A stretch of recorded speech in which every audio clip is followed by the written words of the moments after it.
کھا جاتے تھے، شیر جتنے ان کے قد تھے۔ بادشاہ تھوڑا سا کسی آدمی سے ناراض ہوتا نا تو ایک بہت بڑے پنجرے کے اندر ایک بہت بڑا سلاخوں کا گھر اس نے بنایا ہوا تھا، اس میں کتے ہوتے تھے، اور کتے کو جب باندھ کے رکھا جاتا ہے تو زیادہ زہریلا ہو جاتا ہے، وہ زیادہ اس کے اندر کرواہٹ آتی ہے، زیادہ کاٹتا ہے۔ اس نے قید کیے ہوئے تھے، کتے تو بڑے زہریلے تھے۔ جس آدمی سے بادشاہ تھوڑا سا ناراض ہوتا نا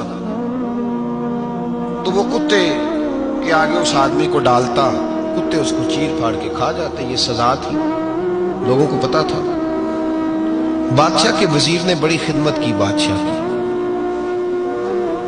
35 سال تک نوکری کی، لیکن ہر سورج نے غروب تو ہونا ہی ہوتا ہے نا، ہر چاند نے ڈھلنا بھی ہوتا ہے۔ اب بوڑھا ہونے لگا، وہ جو مضبوط حافظہ تھا وہ کمزور ہونے لگا، ہلکی ہلکی غلطی۔ بادشاہ مزاج کا بادشاہ تھا۔